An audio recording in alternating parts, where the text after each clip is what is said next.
ಅಶ್ವಿನಿ ಅವ್ರಿಗೆ ಜಗಳ ಆಗುತ್ತೆ. ಗಿಲ್ಲಿ ಹೇಳ್ತಾರೆ ಸಾರಿ ಕೇಳಲೇಬೇಡಿ ನಿಮ್ದೇನು ತಪ್ಪಿಲ್ಲ ಅಂತ ಹೇಳ್ಬಿಟ್ಟು, ಆದರೆ ಗಿಲ್ಲಿನೇ ಹೋಗಿ ಇದು ನಿಮ್ಮ ಕಾಲಲ್ಲ ಕೈ ಅಂತ ತಿಳ್ಕೊತೀನಿ ಅಂತ ಹೇಳ್ಬಿಟ್ಟು ಸಾರಿ ಕೇಳ್ತಾರೆ. ಸೊ ಅದನ್ನ ನೋಡಿದಾಗ ಇದೆಲ್ಲೋ ಒಂದು ಕಡೆ ಡಬಲ್ ಗೇಮ್ ಅಂತ ಅನ್ನಿಸ್ತು. ಇಲ್ಲ ಡಬಲ್ ಗೇಮ್ ಏನೂ ಇಲ್ಲ.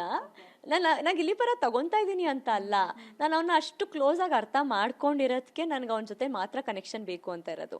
ಗಿಲ್ಲಿದು ತುಂಬ ಸಾಫ್ಟ್ ಮನಸ್ಸಿದೆ, ಅವನಿಗೆ ಅಶ್ವಿನಿ ಅವ್ರ ಮೇಲೆ ಸಾಫ್ಟ್ ಕನ್ಸರ್ನ್ ಇದೆ.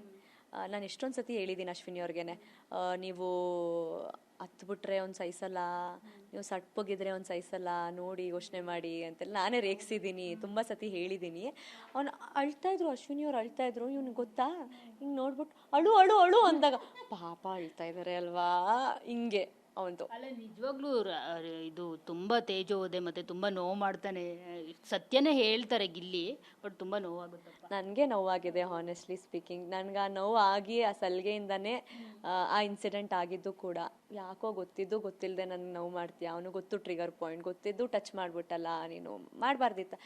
ನೀನು 5 ನಿಮಿಷ ಕಾದ್ಬಿಟ್ಟಿದ್ರೆ ಆಗ್ತಿತ್ತಲ್ವ. ಬಿಸಿನೀರೇ ಸ್ನಾನ ಮಾಡಿದೆ ಅವ್ನು ಗಿಲ್ಲಿ, ಅವತ್ತು ಬಿಸಿನೀರು ಬೇಕು ಅಂತ ಕುತ್ಕೊಳ್ತಾನೆ. ಯಾರು ಬೇರೆಯವ್ರು ಹಾಗಿದ್ದಿದ್ರೆ ವೆಯ್ಟ್ ಮಾಡ್ತಾ ಇರಲಿಲ್ವಾ? ಆ ಸಲಿಗೆ ಇದ್ದಿದ್ದಕ್ಕೇನೆ ನನಗೂ ಅವನಂಗೆ ಮಾಡಿದ್ದು. ನನಗೆ ಐ ಆಮ್ ಶ್ಯೋರ್ ಬೇರೆ ಯಾವ ಹುಡುಗಿಗೂ ಅವನಂಗೆ ಮಾಡ್ತಾ ಇರಲಿಲ್ಲ. ಬೇರೆ ಯಾರು ಹುಡುಗಿಯಲ್ಲಿ ಇದ್ದಿದ್ರು, ಇವನ್ ರಾಶಿಕಾ ಹೋಗಿದ್ದಿದ್ರು ಮಾಡ್ತಾ ಇರಲಿಲ್ಲ, ಸ್ಪಂದನ ಹೋಗಿದ್ದರು, ನನ್ನ ಜೊತೆ ಅದಿತ್ತು. ಅವ್ನ ಕನೆಕ್ಷನ್ ಡೇ 1 ಇದ್ದಿದ್ದ ಕನೆಕ್ಷನ್ಗೆ ಅವನಂಗೆ ಮಾಡ್ದ. ನಾನು ತುಂಬ ಸತಿ ಹೇಳಿದ್ದೀನಿ, 5 ನಿಮಿಷ ತಡ್ಕೊಳಕ್ಕಾಗ್ತಿರ್ಲಿಲ್ವಾ, ನೀನು ಬಕೆಟ್ ಕೊಡೋಕ್ಕಾಗ್ತಾ ಇರಲಿಲ್ವಾ ಅದು ಗಿವ್ ಆ್ಯಂಡ್ ಟೇಕ್ ಥರ ಆಯಿತು ಅನ್ನೋದು ಬಿಟ್ಟರೆ ಅವ್ನು ಮಾಡ್ತಾನೆ. ನನಗೇನೆ ಪರ್ಸ್ನಲಿ ಹರ್ಟ್ ಆಗಿದೆ, ಕಣ್ಣೀರು ಇಟ್ಟಿದ್ದೀನಿ ಕೂಡ, ಮಾಡಬೇಡಾಗಿಲ್ಲಿ ತುಂಬ ಹಂಗೆ ಅಂತ ಹೇಳಿ.